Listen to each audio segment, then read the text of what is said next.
Tax நேயர்களுக்கு அன்பான வணக்கங்கள். Biryani man versus Irfan views, இவங்க ரெண்டு பேருக்கும் நடுவில் ரொம்ப காலமாகவே பயங்கரமான ஒரு வன்மம் மோதல் போய்கிட்டு இருக்கு. இர்ஃபான் பிரியாணி மேனுக்கு பெருசாக ரியாக்ட் பண்ணல.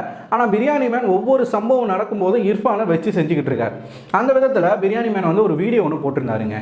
அதுக்கு ரொம்ப நாள் கழிச்சு, அது ஆக்சுவலாக அந்த வீடியோ போட்டு ஒரு மாதம் ஆகுது. ஒரு மாதம் கழிச்சு இர்ஃபான் வியூ அந்த வீடியோக்கு நான் ரிப்ளை கொடுக்குறேன் அப்படின்னு சொல்லிட்டு அவர் இன்னைக்கு ஒரு வீடியோ போட்டிருக்கிறாரு. ஸோ இந்த வீடியோவில் என்னெல்லாம் இர்ஃபான் பேசியிருக்கிறாரு, இது எங்கே ஸ்டார்ட் ஆச்சு, இவங்களுக்குள்ள என்ன பிரச்சனை, என்ன நடக்குது அப்படிங்கிறத பற்றி தான் இன்னைக்கு இந்த டாக்ஸிக் தற்கூரி சீரீஸில் நம்ம பார்க்க போகிறோம். கரெக்டாக ஒரு மாதத்துக்கு முன்னாடி பிரியாணி மேன் ஒரு வீடியோ ஒன்று ரிலீஸ் பண்ணுறாரு. பவர் ஆஃப் மணி அப்படின்னு சொல்லிட்டு ஒரு வீடியோ தான். அந்த வீடியோவில் இர்ஃபானை பற்றி நிறைய விஷயங்கள் அதில் பேசியிருந்தார். இர்ஃபான் எந்த ஒரு கேஸ் வந்தாலுமே ஈஸியாக வெளியில் வந்துடுறாரு. அந்த ஹிட் அண்ட் ரன், அந்த ஒரு அம்மா காரில் ஏற்றி ஒரு ஆக்சிடெண்ட்டில் ஒரு அம்மா உயிர் இறந்து போயிடுறாங்க. ஸோ அதை பற்றி நிறைய இன்ஃபர்மேஷன்ஸ் எல்லாமே கொடுத்துருந்தார். முதல்ல அதில் பிரியாணி மேன் என்னென்னலாம் சொல்லியிருந்தார் அப்படின்னு பார்த்தீங்கன்னா, இர்ஃபான் ரோட்டில் லைட் இல்லை, அதனால் அந்த ஆக்சிடென்ட் நடந்துருச்சுன்ற மாதிரி சொல்லியிருந்தார். ஆனால் அவர் போன காரில் லைட் ரொம்ப பவர்ஃபுல்லாகவே இருக்கும். ஸோ அவங்களுக்கு நல்லாவே விசிபிளாக தெரியும். முதல்ல இர்ஃபான் தான் அந்த வண்டியை ஓட்டுனதாக சொல்லப்பட்டது. அதன் பின்னாடி மச்சானை மாற்றி விட்டார். அந்த அம்மா இடித்து இறந்து போயிட்டாங்க. அவங்களுக்கு என்னாச்சுன்னு கூட பார்க்காம இவங்க காரை எடுத்துகிட்டு போயிட்டாங்க. போகிற வழியில் போலீஸ் சேஸ் பண்ணி தான் பிடிச்சிருந்தாங்க. ஒருவேளை இதை இர்ஃபான் பண்ணிட்டு சிசிடிவிலையும் சிக்காமல் இந்த ஆக்சிடெண்ட்டை யார் பண்ணாங்கன்றதும் தெரியாமல் போயிருந்தாங்க. இர்ஃபான் இப்படி ஒரு சம்பவம் நடந்ததே வெளியில் சொல்லியிருக்க மாட்டாரு. இது பணத்தின் மூலமாக தான் இந்த கேஸ்ல இருந்து ஈஸியாக வெளியில் வந்தார். என்னதான் உதயநிதி அவர்கள் கூடயும் கனிமொழி அவர்களுக்கு கூடயும் இர்ஃபானுக்கு நெருங்கிய ஒரு நட்பு இருந்தாலும் அவங்க நிச்சயமாக இந்த சம்பவத்தில் உதவி பண்ணியிருக்க மாட்டாங்க. ஏன் இதை பிரியாணி மேன் இவ்வளவு ஸ்ட்ராங்காக சொல்கிறாரு? உதயநிதியும் ஹெல்ப் பண்ணியிருக்க வாய்ப்பு இல்லை, கனிமொழியும் ஹெல்ப் பண்ணியிருக்க வாய்ப்பு இல்லை. இந்த மாதிரி விஷயத்துக்கெல்லாம் அவங்க நிச்சயமாக சப்போர்ட் பண்ண மாட்டாங்கன்னு ஏன் அவர் சொல்கிறார் அப்படின்னா, அவரும் ஒரு திராவிடியன் ஸ்டாக்ல ஒரு ஸ்டாக் மெம்பர் தான் பிரியாணி மேன். ஸோ அதனால் அவங்கள இதில் இழுக்காமல் அவர் ஒரு ரெண்டு பேரை சொன்னார். ஒன்று நெப்போலியன், இன்னொன்றுக்கு அப்புறமா கவர்னர். இவங்க மேபி ஹெல்ப் பண்ணியிருக்கலாம் அப்படின்ற மாதிரி ஏகப்பட்ட குற்றச்சாட்டுகளை பிரியாணி மேன் வச்சிருந்தார். நிறைய நியூஸ் கிளிப் எல்லாமே போட்டு இதில் இந்த மாதிரி சொல்லியிருக்காங்க, இதில் இந்த மாதிரி சொல்லியிருக்காங்க. இதுதான் மணியினுடைய பவர். ரிச் பீப்புளுக்கு லா எந்த அளவுக்கு வளைஞ்சு கொடுத்து போகுது அப்படின்ற மாதிரி இர்ஃபானை போட்டு நல்லா தாக்குன்னு தாக்க, அதுலேயே அந்த இர்ஃபான் வியூஸ் பண்ண அந்த பர்த் ஜெண்டர் ரிவீல் வீடியோ அதை பற்றியும் ஏகப்பட்ட விமர்சனங்கள் வச்சுருந்தாரு. ஸோ இதுக்கெல்லாமே ரிப்ளை கொடுக்குற மாதிரி இர்ஃபான் சில விஷயங்களை இன்னைக்கு சொல்லியிருந்தார். இப்போ இதில் நம்ம என்ன பார்க்க போகிறோம் அப்படின்னா, நம்ம பிரியாணி மேனுக்கும் சப்போர்ட் கிடையாது, இர்ஃபான் வியூஸ்க்கும் சப்போர்ட் கிடையாது. பிரியாணி மேனுக்கு இர்ஃபான் மேலே என்ன வன்மம் அப்படின்ற ஒரு விஷயத்தையும், ரெண்டு பேரில் யார் பேசுறது சரி அப்படிங்கிறதையும் இந்த வீடியோ நம்ம பார்க்க போறோம். ரோஸ் வாட்டர் அப்படிங்கிற ஒரு ரெஸ்டாரண்ட்டுக்கு இர்ஃபான் போயிட்டு ரிவ்யூ பண்றாரு. எப்போ பண்றாருன்னா 2020ல. அது இர்ஃபான் அவர் தன்னுடைய வீடியோல சொல்றாரு, நான் 2020ல போயிட்டு அந்த ரெஸ்டாரண்ட்டை போயிட்டு நான் ரிவ்யூ பண்றேன். முதல்ல ஒரு விஷயத்தை நம்ம தெரிஞ்சுக்கணும். நிச்சயமாக அது இர்ஃபானுக்கு சப்போர்ட் பண்ணுற மாதிரி இல்லை. ஒரு ரிவ்யூவராக ஏகப்பட்ட ரிவ்யூவர்ஸ் யூடியூப்பில் இருக்காங்க. அவங்க போயிட்டு ஒரு ஹோட்டலில் ரிவ்யூ பண்ண போகிறாங்க அப்படின்னும் போது அவங்களுக்கு கிச்சனுக்குள்ளே போகிறதுக்கான அனுமதியெல்லாம் பல ஹோட்டல்ஸில் கொடுக்க மாட்டாங்க. ஸோ அவங்க எதுக்காக போவாங்கன்னா, அவங்களோட ஃபுட் எப்படி இருக்குது அப்படின்றத பார்க்கறதுக்காக போவாங்க. இர்ஃபான் ஒரு நல்ல பிரபலமான ஒரு யூடியூபர், நல்லா தெரிஞ்ச ஒரு ஆள் அப்படின்றதுனால கூட அந்த ரெஸ்டாரண்ட்டில் அந்த டைமில் இர்ஃபானுக்கு நல்ல உணவுகள் எல்லாமே கொடுத்துருக்கலாம். ஒரு யூகத்தில் தான் சொல்கிறேன், நான் கொடுத்துருக்கலாம். அதன் பின்னாடி நடந்த ஒரு சம்பவம் தான். ரைடு எப்போ போகிறாங்கன்னா 2022ல். ஸோ இது பல நேரங்களில் இந்த மாதிரி இர்ஃபான் போகிற ரெஸ்டாரண்ட்லாம் கேஸில் மாட்டினது உண்மை. இதில் இர்ஃபான் மேலே ஏதாச்சும் தவறு இருக்குமான்னு கேட்டால் இருக்கிறதுக்கு வாய்ப்பு இல்லை.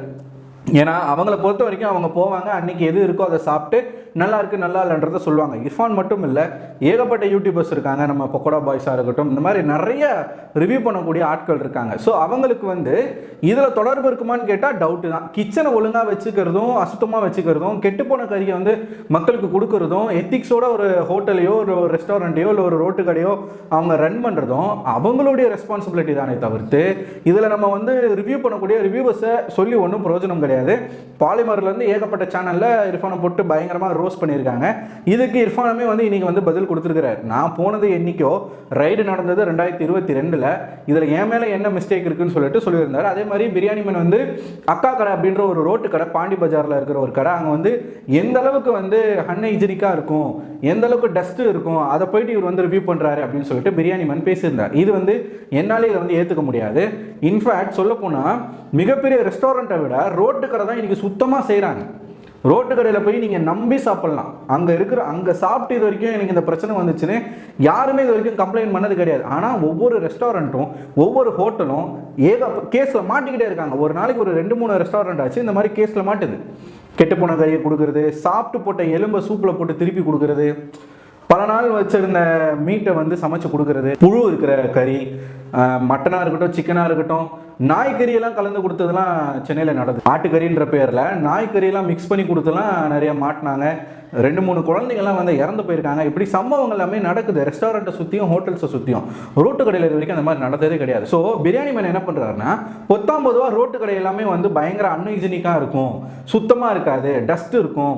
பாண்டி பஜார் ரோட்டில் வந்து நாய் பீ இருக்கும், மனுஷப்பீ இருக்கும், அதுக்கு நடுவில் அவங்க சமைக்கிறாங்க. இப்படி ஏகப்பட்ட வார்த்தைகள் வந்து அள்ளி போட்டிருக்கிறாரு. ஸோ இதுக்கு இர்ஃபான் வந்து என்ன சொல்லியிருக்கிறாருன்னா, நீ முதல்ல அங்கே போய் பார்த்தியா, உனக்கு ஏதாச்சும் தெரியுமா, நீ வீட்லேயே சிஸ்டம் முன்னாடி உட்காந்துக்கிட்டு நான் அதை பண்ணேன் இதை பண்ணேன்னு சொல்லி ரிசர்ச் பண்ணுன்ற பேரில் பொய்யா பேசிக்கிட்டு இருக்க அப்படின்னு சொல்லிட்டு இர்ஃபான் வந்து சொல்கிறாப்புல. இப்படி பல விஷயங்கள் வந்து பிரியாணி மேன் வந்து இர்ஃபான் மேலே அக்யூஸ் பண்ணியிருந்தார். இதில் எனக்கு புரியாத ஒரு விஷயம் என்ன அப்படின்னா, ஹிட் அண்ட் ரன், அந்த ஹிட் அண்ட் ரன்ன்றது வந்து பிரியாணி மேன் சொல்கிறாரு. ஸோ அந்த வார்த்தையை நம்ம வந்து யூஸ் பண்ண வேணாம்.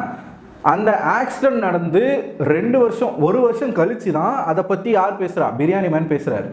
அப்பயே நிறைய பேர் வந்து அந்த விஷயங்கள் பற்றிலாம் பேசியிருந்தாங்க. பட் அந்த டைமில் யாருமே பேசலை. ஸோ 1 இயர் கழிச்சு இர்ஃபானை பற்றி ஒரு வீடியோ போடும்போது நான் இதெல்லாம் ரிசர்ச் பண்ணுன்னு சொல்லிட்டு பிரியாணி மேன் பேசுகிறாரு. இந்த வீடியோ ரிலீஸ் ஆகி 1 மாதம் கழிச்சு தான் இப்போ இர்ஃபான் வந்து இதுக்கான ரிப்ளை கொடுக்குறாரு. அது எந்த சேனலில் ரிப்ளை கொடுக்குறாருன்னு பார்த்தீங்கன்னா, அவருடைய செகண்ட் சேனலில். ஃபர்ஸ்ட் சேனலில் போட்டிருந்தா நல்லா போயிருக்கும் அந்த வீடியோ. இப்போ செகண்ட் சேனல் வந்து இர்ஃபான் வியூஸ் 2 அப்படின்ற, ஏன்னா இது ரொம்ப சீரியஸான ஒரு வீடியோ இல்லையா. இவர் வந்து மிகப்பெரிய ஒரு அக்யூசேஷன் வந்து யார் வைக்கிறா, பிரியாணி மேன் வைக்கிறாங்க. இவர் வந்து அந்த வீடியோவில் என்ன சொல்கிறாரு, நீ சொன்னது எல்லாமே பொய்யே, நான் உன் மேலே டெஃபமேஷன் கேஸ் போட போகிறேன்னு சொல்லிட்டு இவர் சொல்கிறார். அப்படி இருக்க பட்சத்தில் ஏன் இத்தனை நாட்கள் எடுத்துக்கிட்டீங்க, 1 மந்த் இதுக்கு ரிப்ளை பண்ணுறதுக்கு ஏன் எடுத்துக்கிட்டீங்க? உங்களோட மெயின் சேனலில் இதை பற்றி நீங்கள் வீடியோ போடாமல் ஏன் செகண்ட் சேனலில் இதை பற்றி போடுறீங்க? நீங்கள் பேச வேணாம்னு நினச்சிருந்தா பேசியிருக்க வேண்டிய அவசியமே கிடையாது. நீங்கள் இதுக்கு ரிப்ளை கொடுக்கணுன்ட்டு மெனக்கெட்டு தான் நீங்கள் இந்த வீடியோ போடுறீங்க. ஆனால் அது ஏன் செகண்ட் சேனலில் போட்டீங்க அப்படின்ற எனக்கு ஒரு கேள்வி ஒன்று இருக்குது. இன்னொன்று, இர்ஃபான் வந்து ஒரு ப்ரூஃப் ஒன்று காட்டுவார். இப்போ என்னென்னா, அவர் வந்து பிரியாணி மேன் வந்து இது ஹிட் அண்ட் ரன்னு, அவர் வந்து மோதிட்டு நிற்காமல் போயிட்டாரு, போலீஸ் வந்து சேஸ் பண்ணி போய் பிடிச்சாங்க. இதுவே நீயும் நானும் இந்த மாதிரி பண்ணியிருந்தா நம்மளை என்ன பண்ணியிருப்பாங்க? இர்ஃபான் வீஸ்க்கு வந்து இன்ஃப்ளூயன்ஸ் இருக்குது, பணம் இருக்குன்றதுனால அவர் வந்து சுதந்திரமாக சுற்றிக்கிட்டு இருக்காருன்ற லெவலுக்கு பிரியாணி மேன் பேசினார். அதுக்கு எவிடன்ஸாக இவர் எதை காட்டுறாரு அப்படின்னா, அந்த டைமில் அவர் வந்து இருந்த கூகுள் டைம்லைன் மேப்பில் போயிட்டு டைம்லைனை வந்து ஒரு எவிடன்ஸாக காட்டுறாரு. இந்த ஆக்சிடெண்ட் ஆன அந்த சமயத்தில் நான் வந்து கிட்டத்தட்ட ஒரு 1/2 அன் ஹவர் கிட்ட நான் அங்கே தான் இருந்தேன், என் கார் அங்கே தான் இருந்துச்சுன்றதுக்கான ஒரு டைம்லைனை வந்து காட்டுறாரு. இப்போ என்ன பிரச்சனைனா, நீங்கள் வந்து இடிச்சிட்டீங்க, நீங்கள் நின்னீங்க போனீங்கன்றதெல்லாம் கருத்து கிடையாது. இப்போ அது வந்து மேட்டரே கிடையாது. அவர் வந்து சொல்கிறாரு அப்படின்னா, போலீஸ்கிட்ட ஏகப்பட்ட எவிடன்ஸ் இருக்கும், அவங்க வந்து தரவாக விசாரிக்க போகிறாங்க.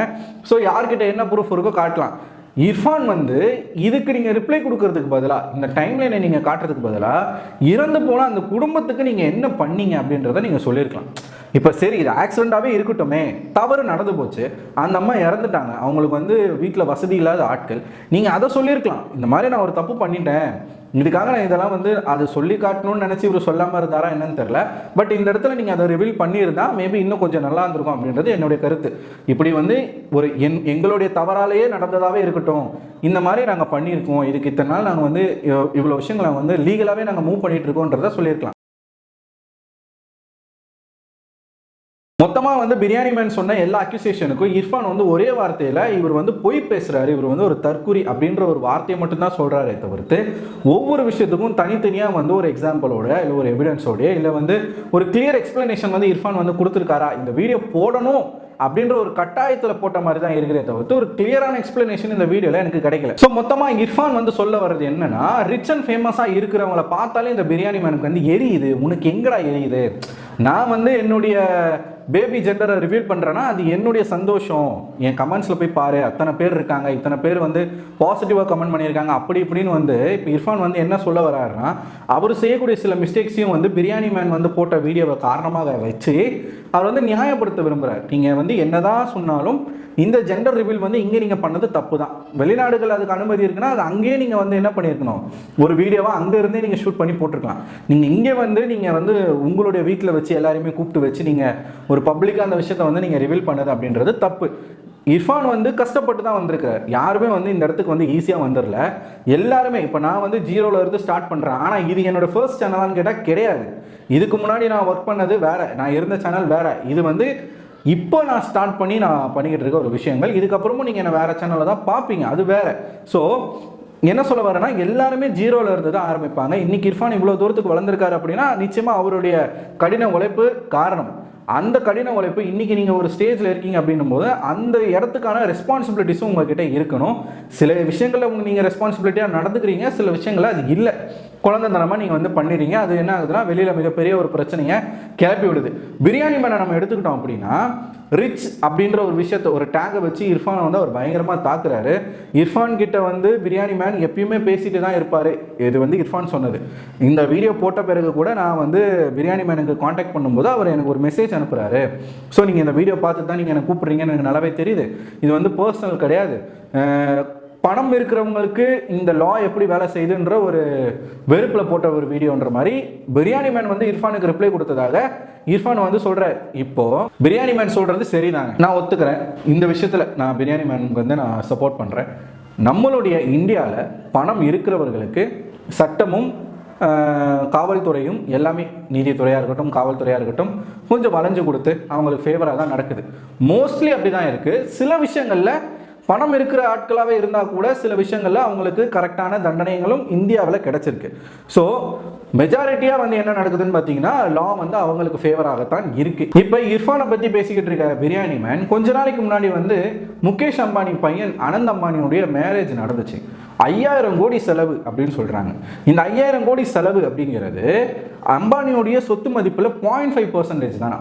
சரி, இதில் என்ன இருக்குது, அவர்கிட்ட காசு இருக்குது, அவர் பண்ணுறாரு அப்படின்னு நம்ம எடுத்துக்கிட்டா கூட, அதுக்காக இந்த மேரேஜுக்காக மக்களை டிஸ்டர்ப் பண்ணுற வகையில் சட்டத்தை மீறி என்னெல்லாம் சட்டம் அவங்களுக்கு எந்த அளவுக்குலாம் ஃபேவராக நடந்திருக்கு அப்படின்னு பார்த்தீங்கன்னா, அங்கே சம்மந்தப்பட்ட இடத்துல இருக்கக்கூடிய ஒரு டொமஸ்டிக் ஏர்போர்ட்டை இன்டர்நேஷ்னல் ஏர்போர்ட்டாக ஒரு நாளைக்கு வந்து மொத்தமாகவே மாற்றிருக்கிறாங்க. யாருக்காக?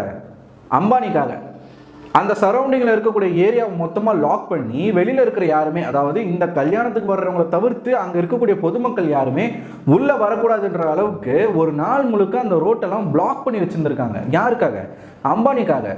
உலக நாடுகளில் இருக்கக்கூடிய எல்லா எங்கெல்லாம் டாப்பான ஆக்டர்ஸ் பாப் சிங்கர்ஸ் யாரெல்லாம் இருக்காங்களோ எல்லாருமே காசு கொடுத்து வர வச்சுருக்கிறாங்க. ஜஸ்டின் பீபர் ஒரு பாட்டு பாடுறதுக்கு 87 கோடி ரூபா சம்பளம் அப்படின்னு சொல்கிறாங்க. ஜஸ்டின் பீபர் மாதிரி பல பேர் வந்திருக்காங்க. அங்கே போன ஆட்களுக்கெல்லாம் 1.5 கோடி ரூபாயில் வாட்ச் கிஃப்டாக கொடுத்துருக்கிறாரு அம்பானி. ஸோ இவ்வளோ விஷயங்கள் அங்கே பண்ணியிருக்கிறாங்க. இதை பற்றி ஏன் பிரியாணி மேன் பேசலை? இங்கே இருக்கிற உள்ளூர் கதைகளை மட்டுமே நீங்கள் பேசிக்கிட்டு இருக்கீங்களே தவிர்த்து ஏன் வெளியில் இருக்க கதைகளை பேசலை? ஸோ பிரியாணி மேனுக்கு ஒரு வன்மம் இருக்குது. அவருக்கு இர்ஃபான் மேலே மட்டும் வன்மம் இல்லை, பல பேர் மேலே வன்மம் இருக்குது. அந்த வன்மத்தை சான்ஸ் கிடைக்கும் போது அப்பப்போ வந்து அவர் வந்து என்ன பண்ணுறாரு, போட்டுகிட்டே தான் இருக்கார். கடைசியாக டெய்லர் அக்காவை பற்றி போட்டிருந்தார். அந்த வீடியோ பற்றி கூட நம்ம பேசியிருந்தோம். ஸோ அதில் யார் மேலே நியாயம் இருக்கோ அதை வந்து நம்ம பேசியிருந்தோம். இப்போ இந்த விஷயத்தில் இர்ஃபான் மேலே நியாயம் இருக்குன்னு சொல்கிறியா அப்படின்னு கேட்டிங்கன்னா, நான் அப்படி சொல்ல வரல. சில விஷயங்களில் இர்ஃபான் வந்து தப்பு பண்ணியிருக்காரு, இல்லைன்னு சொல்லலை. ஆனால் அதை இப்போ பேசுகிற பிரியாணி மேன், அதை மட்டுமே பேசுகிற பிரியாணி மேன் ஏன் இதையும் பேசக்கூடாது அப்படின்ற ஒரு கேள்வி தான். அம்பானி பற்றி பேசியிருக்கலாம், சென்ட்ரல் கவர்மெண்ட்டை பற்றி பேசியிருக்கலாம், பல விஷயங்களை பற்றி பேசியிருக்கலாம். ஸோ இவர் வந்து ஒரு ஐடியாலஜியை ஃபாலோ பண்ணுறாரு. என்ன ஐடியாலஜி? திராவிடியன் ஐடியாலஜியை வந்து பிரியாணி மேன் ஃபாலோ பண்ணிக்கிட்டு இருக்காரு. இர்ஃபான் அதுக்கு ஆப்போசிட்டாக இருக்கிறாரான்னு கேட்டால் எனக்கு தெரியாது.